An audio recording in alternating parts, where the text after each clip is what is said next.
어느 예수 믿는 사람들이 밤새도록 토론을 하였습니다. 나에게 하나님은 이렇게 좋으신 하나님이다. 하나님이 살아계신다. 다른 한 사람은 나는 그렇게 하나님께 열심히 충성하고 봉사했는데 나에게 돌아온 것은 아무것도 없다. 그러므로 나는 하나님이 살아계시지 않는 것을 분명히 알고 나는 하나님을 믿지 않겠다 하고 그렇게 서로 이야기가 팽팽하고 끝이 없이 그렇게 토론하는 그런 사람이 있었습니다.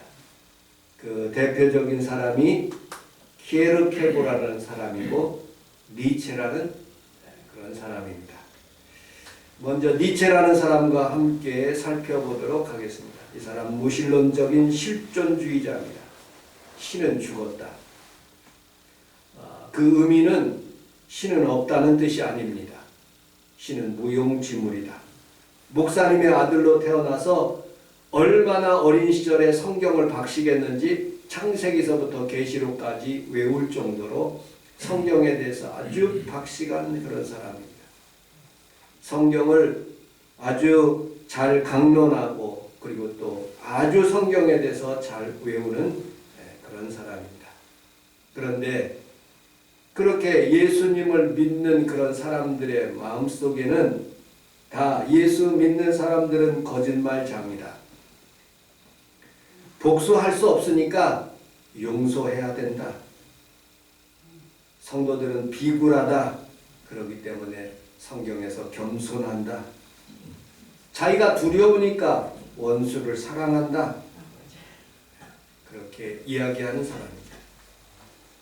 사자가 양을 잡아먹는 것에 대해서 죄책감이 없듯이 서양에 있는 기독교인들이 약소국에 있는 중동, 아프리카, 아시아에 있는 나라도 점령해도 마음에 가책감이 없어 그것이 무슨 기독교냐 하고 그렇게 이야기하는 사람들입니다. 키에르케고르라는 사람은 그의 아버지의 영향을 받아서 기독교인이 되었습니다. 아버지가 두 가지 죄를 늘 기도하고 있었답니다.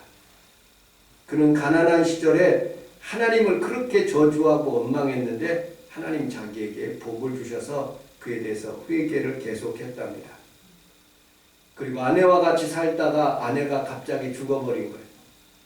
그러니 집안 하인의 여자를 자기 아내로 받아들여서 교회 목사님이나 주변에 있는 교회 법을 어겨서 절대로 결혼하면 안 된다고 그렇게 말했지만 결혼하여서 자기는 두 가지 죄만 늘 회개했답니다. 그래서 내가 이런 죄를 졌으니까 우리 자녀들이 하나님께서 우리 자녀들을 예수님께서 33살까지 사셨으니까 이 자녀들이 다 33살에 죽을 것이라고 그렇게 생각해서 늘 기도했는데 정말로 그의 자녀들이 둘째가 25살에 사망했고 셋째가 33살에 사망했고 넷째가 12살에 사망했고 다섯째가 24살에 사망했고 여섯째가 33살에 사망했고 자기가 이제 33살에 돼가고 있어요. 키에르케고르. 그러니 그 집이 우울하고 참담하고 분위기가 아주 서늘하고 우울증 걸린 그런 사람들의 집처럼 그렇게 변해됐답니다. 또 키에르케고르라는 그런 이름 자체가 묘지 그런 뜻을 가지고 있답니다. 그리고 그는 공부를 시작해서 올센이라는 그런 여인과 함께 같이 공부했는데 너무 예뻐가지고 청혼을 했는데 청혼을 키에르케고르이 파괴했어요. 왜냐하면 자기는 33살에 죽을 거니까 이 결혼하면 안 되겠다 생각해서 파혼을 해버린 거예요. 그런데 33살 이후에도 계속 사는 거예요. 그래서 올센이라는 그런 여자를 계속 유부녀가 됐지만 쫓아다니는 거예요. 아, 이거는 못된 짓이다. 그래서 자기는 포기하고 아주 시골에 있는 작은 교회의 목회자가 되겠다고 마음에 결심해서 시골로 갔는데 이 덴마크와 독일에 있는 교회들이 너무 병드는 거예요. 이거 바로잡지 않으면 안 되겠다 해가지고 자기가 하나님의 복음을 신학적으로 잘 정립하는 철학자가 되었어요. 그래서 실존적인 그런 신본, 예수님 있는 그런 철학자가 되었고, 니체는 목사님의 아들이었지만 하나님을 부정하는 실존주의가 된 모습을 보게 됩니다. 여러분들, 복음이라는 게 무엇입니까? 예수님이 나를 위하여 죽으시고 그리고 나를 위해서 부활하셨고 나의 죄를 속량하신 것을 믿는 것이 복음입니다. 오늘 이 복음이 여러분들 삶 가운데 임하시기를 주님의 이름으로 축복합니다. 아멘. 여러분들 사람들에게 그런 복음의 소식들이 제자들에게 들려오기 시작했어요. 그런데 환경은 그렇지가 않은 거예요. 여러분들 제자들이 문을 닫았다는 그런 뜻은 아직도 두려움이 있다는 뜻이에요. 로마 군인이 언제 쳐들어올지 모른다. 바리새인과 서기관들이 다음에는 우리 차례니까 우리를 죽일 것이다 라고 그렇게 생각하고 있었기 때문에 문들을 닫았다고 이야기하고 있습니다.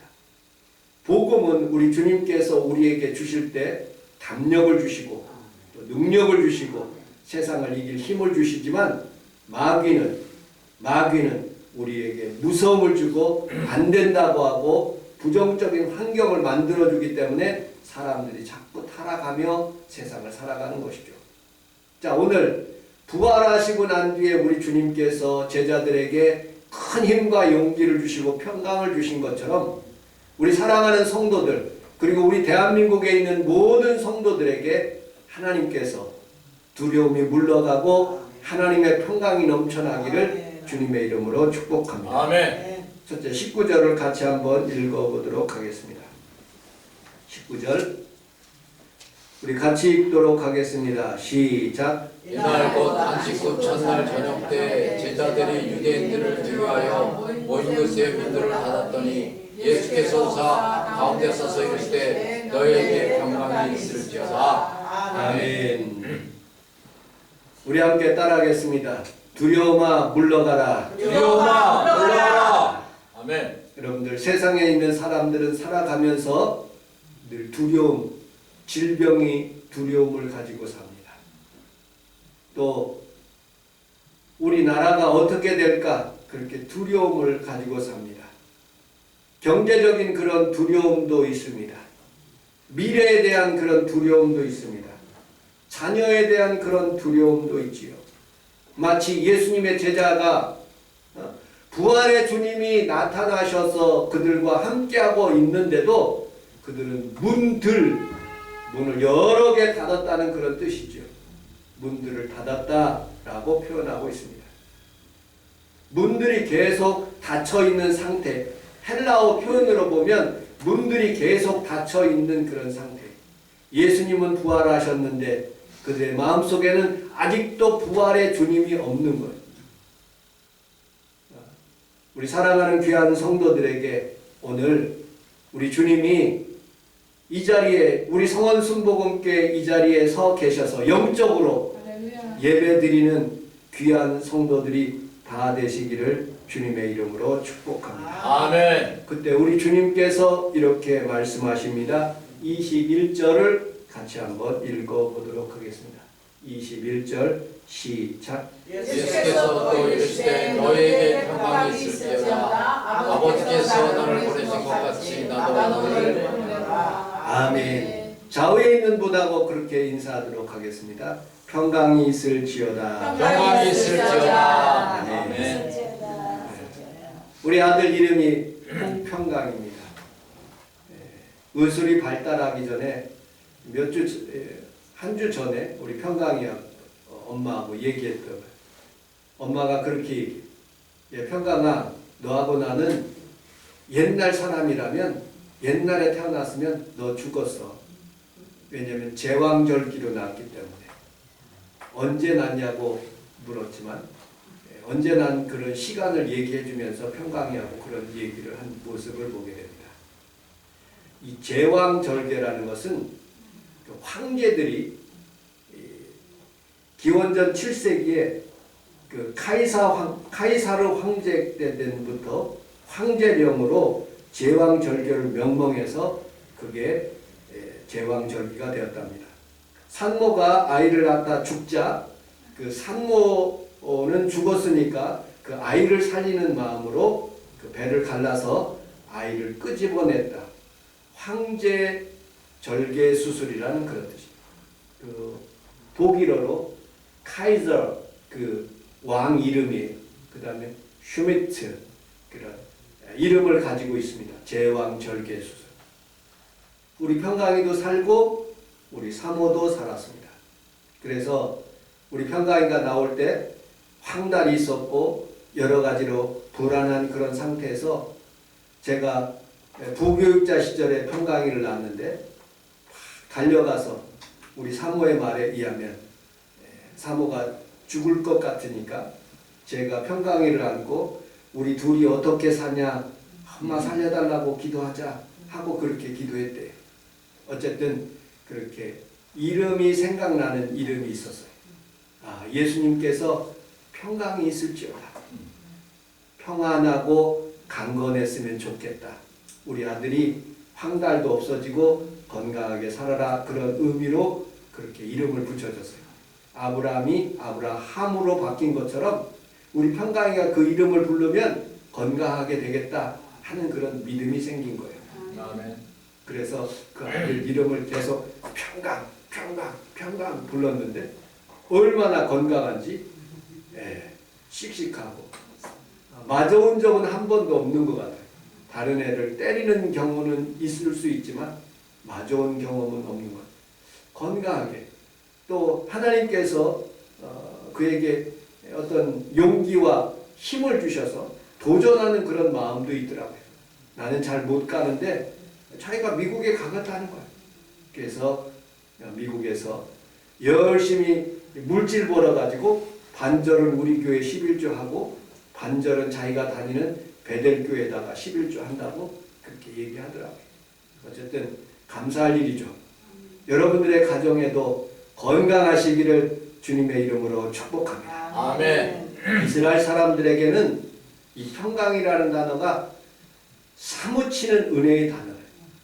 여러분들 평강이라는 뜻은 이스라엘 말로 히브리 말로 샬롬이라는 뜻이에요.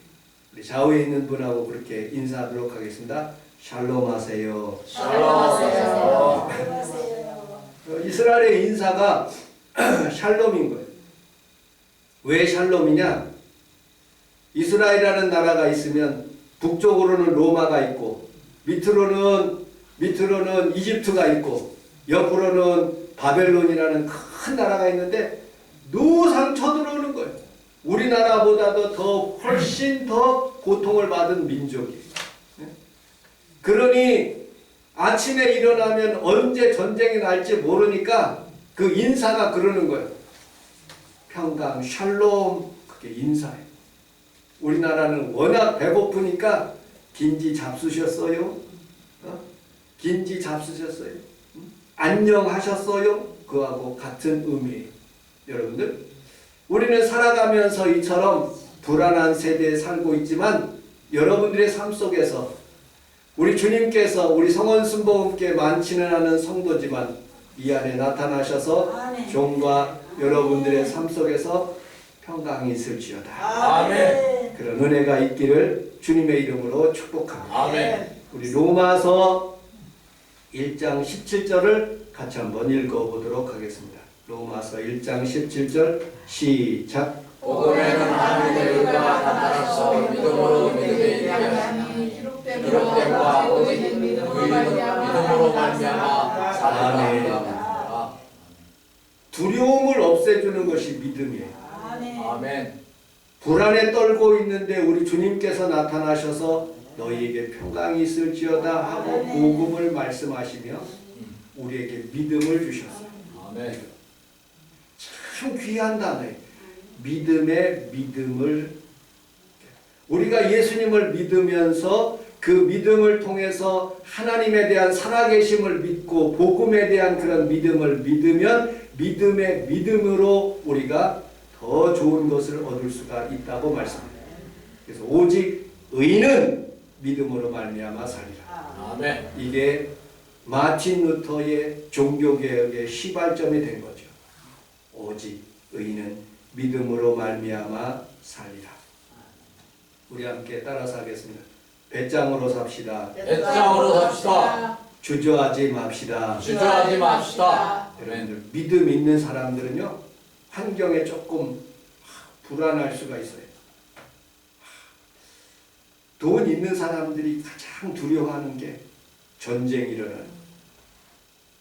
돈 있는 사람들이 가장 두려워하는 게 여러분들 자기의 질병이 어떻게 될까 두려워하는 거예요.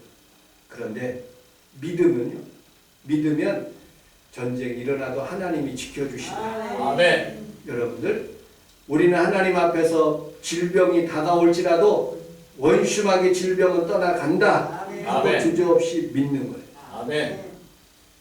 믿음에 이르게 한다는 것은 믿음이라는 것은 신뢰를 의미하고 있어요. 하나님이 지금 살아계신 것을 믿습니다. 아멘. 예수 그리스도께서 지금 이 자리에서 말씀하고 계심을 믿습니다. 아멘.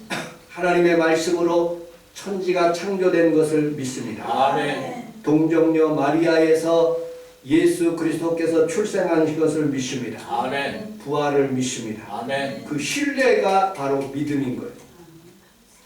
여러분 순복음교회는 조금 엉뚱하고 원색적이에요. 성경에 있는 방언을 믿으면 우리가 방언하려고 합니다. 뱀을 집으며 무슨 독을 마실지라도 병든 자에게 손을 얹은 적 나으리라 하는 그런 말씀을 믿으면 그냥 뱀을 집어보는 거예요. 물릴 수 있죠. 죽을 수 있습니다. 그러나 믿음이라는 것은 이와만큼 간을 배 밖으로 내밀고 믿음으로 비록 환경이 여러 가지로 어려움을 다가올지라도 믿음으로 홍해를 건너가는 거예요. 아멘. 믿음으로 요단강에 발을 내딛는 거예요. 여러분 그것이 믿음의 시작인 거예요. 우리 주님께서 여러분들의 삶 속에서 큰 믿음을 더하여 주실 줄로 믿습니다. 아멘. 누가복음 18장 8절을 같이 한번 읽어보도록 하겠습니다. 시작. 내가 너희에게 이르노니 속히 그 만화를 풀어주시니라. 그러나 인자가 올 때 세상에서 믿음을 보내는 것이냐. 아멘. 인자가 올 때에 세상에서 믿음을 보겠느냐? 우리 주님이 올 때에 여러분들 잘 믿고 있는지 보겠다는 거예요. 변함없이 주님을 사랑하는 자들에게 은혜와 평강이 있는 거예요. 우리 히브리서 10장 38절을 같이 한번 읽어보도록 하겠습니다. 시작. 나의 의인은 믿음으로 말미암아 살리라. 또한 뒤로 물러가는 내 마음의 그를 기뻐하지 아니하리라 하셨느니라. 우리는 뒤로 물러가는 자가 아니요 오직 영혼을 구원함에 이르는 믿음을 가지라. 우리 함께 따라하겠습니다. 뒤로 물러가지 맙시다. 뒤로 물러가지 맙시다. 여러분들 날마다 이기는 귀한 성도들이 다 되시기를 주님의 이름으로 축복합니다. 아멘. 제가 존경하는 우리 최성규 목사님이라는 분이 계셔요. 제가 그곳에서 10년 동안 그곳에서 있었어요. 목사님 간증을 들어보면 출생하고 난 뒤에 6.25 동란이 터져서 아버지가 돌아가셨어요. 그 작은 아버지는 다 공산당에서 죽었어요. 그리고 어머니하고 자기 동생이 사는데 자기 동생도 일찍 죽었어요. 어머니하고 같이 사는데 어머니가 그런 말을 하셨대요. 장대를 들고 빨래 널은 것 스발장대 흔들어 봐라 걸리는 쪽쟁이 하나도 없다는 거예요. 그렇게 가난하게 살았어요. 혼자 임운동에 올라와 가지고 화학공장에서 다니시면서 열심히 생활했어요. 하는 일마다 안 됐어요. 그런데 서대문에서 계시는 그 조용기 목사님의 설교를 듣고 자기 영혼이 살아나기 시작합니다. 목회자가 되기 시작했고, 그리고 조용기 목사님의 은혜로 인천에 내려가서 1만 5천 명, 출석 성도만 1만 5천 명. 그 당시에 세계에서 20번째로 큰 교회. 그리고 효도대학원, 그 다음에 강화기도원, 그 다음에 성산대학원, 그 무슨 학교, 그 많은 건물들을 많이 세웠어요. 수많은 사람들에게 복음을 증거했어요. 그런데 이 목사님이 몇 달 전에 췌장암에 걸리셨어요. 췌장암은 10%밖에 생존이 안 된대요. 그리고 열심히 다시 회복돼서 열심히 생활하고 계시는데 갑자기 간에 또 혹이 생겨가지고 그것도 암이래요. 그래서 지금 병원에서 누워 계시면서 그 음식을 이렇게 집어넣고 생활하고 계신다고 하면서 우리가 중보기도 하고 있어요. 여러분들, 사람은 살아가면서 수많은 물질과 하나님께 영광 돌리는 삶도 있지만 점점 이렇게 죽어가는 그런 삶도 있을 수 있어요. 그러나 중요한 것은 하나님은 변함없이 살아계셔요. 아멘. 그리고 살아있을 때 선한 일, 하나님이 기뻐하시는 일들을 하면 하나님이 우리에게 축복을 더하여 주시는 거예요. 아멘. 여러분들, 오늘 우리에게 하나님께서 주시는 은혜와 평강이 있고 평안함을 주시면 여러분 하나님께 충성하시기고 여러분들의 이익을 따라서 살지 않고 하나님께 영광 돌리는 귀한 성도들이 다 되시기를 주님의 이름으로 축복합니다. 아멘. 우리 22절을 같이 한번 읽어보도록 하겠습니다. 22절 시작. 이 말씀을 하시고 그들을 향하사 성령을 내려주시되 성령을 받으라. 아멘. 우리 함께 따라하겠습니다. 성령을 받으라. 성령을 받으라. 다시 한번요. 성령을 받으라. 성령을 받으라. 아멘. 우리 힘으로는 살 수가 없어요. 그 숨을 내쉬며 우리 주님께서 다시 한번 영적인 호흡을 하십니다. 창세기의 1장에 보면 사람을 하나님께서 창조하실 때에 흙으로 생기를 불어넣으셨는데 그 코에다가 생기를 불어넣으셨대요. 제가요, 이 숨을 못 쉬니까 요즘 매일마다 그 마스크, 양압기를 끼고 자요. 이 코가 좋아야 되겠더라고요, 이 코가. 그래서 코에다가 바람을 쫙 집어넣으면 폐까지 가서 숨을 잘 쉬어가지고 혈압도 내려가지, 머리도 안 아프지, 뭐 그렇게 건강하게 점점점 바뀌더라고요, 내 생활이. 그러면서 제가 신노년, 그 강남에 있는 신노년 지역에 있는 스페셜 이비인후과 박치열 원장님을 제가 만났어요. 그분이 유튜브를 보니까 하나님께서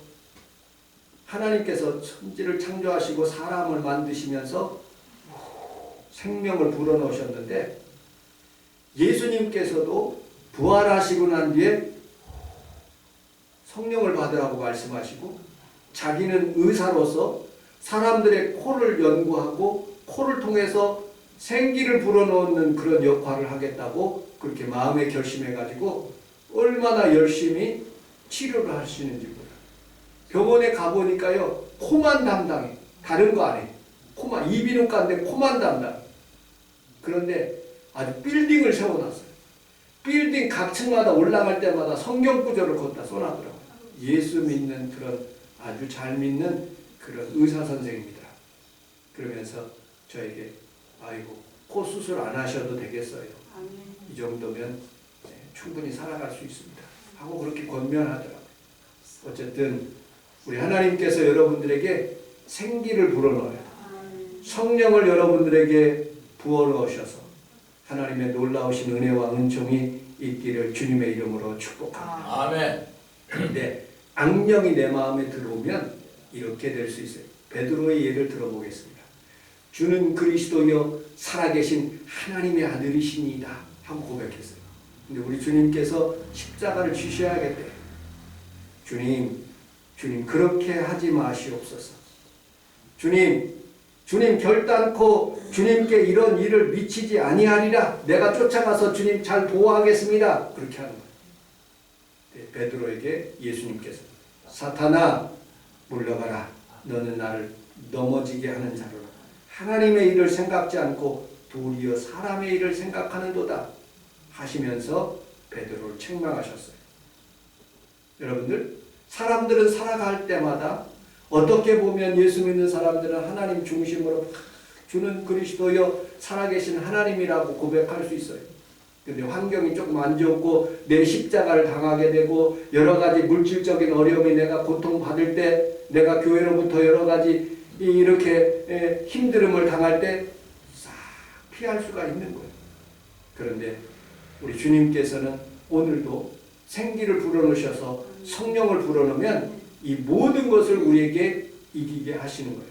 사도 바울이 이렇게 고백하고 있습니다. 우리 로마서 7장 24절 같이 읽어보도록 하겠습니다. 시작. 오라 나는 공부한 사람이로다. 이 사망이 보면서 누가 나를 건져내랴. 우리 주 예수 그리스도로 말미암아 하나님께 감사하리로다. 그런즉 내 자신이 마음으로는 하나님의 법을 육신으로는 죄와 법을 섬기느니라. 아멘. 아무리 예수 잘 믿는 사람이라도 육신의 법으로 따라서 우리가 육신적으로 기도해야 되는데 기도도 못해요. 주일날 나와야 되는데 주일날 못 나와. 내가 하나님 앞에 물질 많이 드려야 되는데 그렇게 못해요. 그런 것이 육신적인 그런 일이에요. 그런데 우리는 우리 주님 앞에 조금 더 헌신할 수 있는 마음이 생길 수 있는 것은 바로 성령을 불어넣으셨을 때 좀 더 충성하게 되고 좀 더 기도하게 되고 주의 은혜를 우리에게 벌쳐올 수 있게 해 주시는 것입니다. 아멘. 여러분들 육신의 생각을 이기는 것은 기도하는 일인 것을 믿으시기를 주님의 이름으로 축복합니다. 아멘. 필리핀에 가면 한 가지 일이 있어요. 이게 자꾸 전기가 끊어져. 그래서 선교사님들 가정에 가보면 제너레이터가 있어요. 전기를 만드는 제너레이터. 거기다 휘발유 집어넣고서는 제너레이터를 돌리면 전기가 이렇게 가정마다 들어와요. 나라에 전쟁이 나면 제너레이터를 다른 가정마다 다 사야 돼. 전기가 굉장히 필요해요. 전기는 눈에 보이지 않아요. 그러나 전기는 생명과 같아요. 사람들이. 그러므로 우리는 성령을 받아야 돼. 성령은 보이지 않지만 분명히 우리에게 힘 주시고 능력 주시고 아멘. 마귀는 죽는 날까지 우리를 못되게 하지만 성령님은 우리에게 좋은 것을 주시고 제가 이렇게 표현했어요. 마귀는 잡놈이다. 나쁜 놈이다. 여러분들 성령님을 인정하고 환영하는 귀한 성도들이 다 되시기를 주님의 이름으로 축복합니다. 아멘. 마지막으로 23절을 읽고 말씀을 마치도록 하겠습니다. 23절 시작. 너희가 누구의 죄든지 사하면 사할 것이요 누구의 죄든지 그들의 죄면 그대로 있으리라 하시니라. 아멘. 너무 귀한 말씀을 우리 주님께서 주셨어요. 생기를 불어넣으셨고 성령을 주셨을 뿐만 아니라 죄 문제를 우리가 해결할 수 있도록 도와주십니다. 나는 이런 말씀을 주셨는지 꿈에도 생각하지 못했어요. 나는 평강만 주시는 줄 알았더니 우리 주님께서 우리에게 어떤 권능을 주셨느냐? 죄의 문제를 해결할 수 있는 권능을 주셨어요. 성산동에 가서 그리고 또 망원동에 가서 합정동에 가서 여러분들의 가정에 있는 곳에 가서 그곳에서 죄의 문제를 해결할 수 있는 권세를 주셨다. 우리나라가요 정말로 가난한 그런 나라였어요. 예수님의 복음이 들어오지 않았으면 여전히 북한처럼 그렇게 가난하게 살아요. 이 나라의 자유 그리고 복음 하나님께서 주시는 은혜를 주셨기 때문에 이 나라가 세계에서 10위 이상으로 하나님이 축복하는 나라가 됐어요. 아멘. 여러분들 탱크를 만들어도요 얼마나 탱크를 잘 만드는지 몰라. 미국 대통령이 왜 우리나라 대통령을 초대한 줄 아십니까? 공짜가 없어. 우리나라에 풍산기업이라는 그런 이 동전 만드는 회사가 있는데 이 풍산그룹이요 대포 그 화약 같은 거를 얼마나 잘 만드는지 미국하고 유럽하고 다 합쳐도 4배가량 더 잘 만든다. 그리고 더 많이 생산한다는 거예요. 전쟁하는 곳에 여러분 그 무기를 보내달라는 그런 뜻이에요. 내가 알고 있기로는. 네. 여러분들 우리나라가 이만큼 잘 사니까 대접을 받고 국빈으로 가는 거지. 대통령이 잘나서 천만에.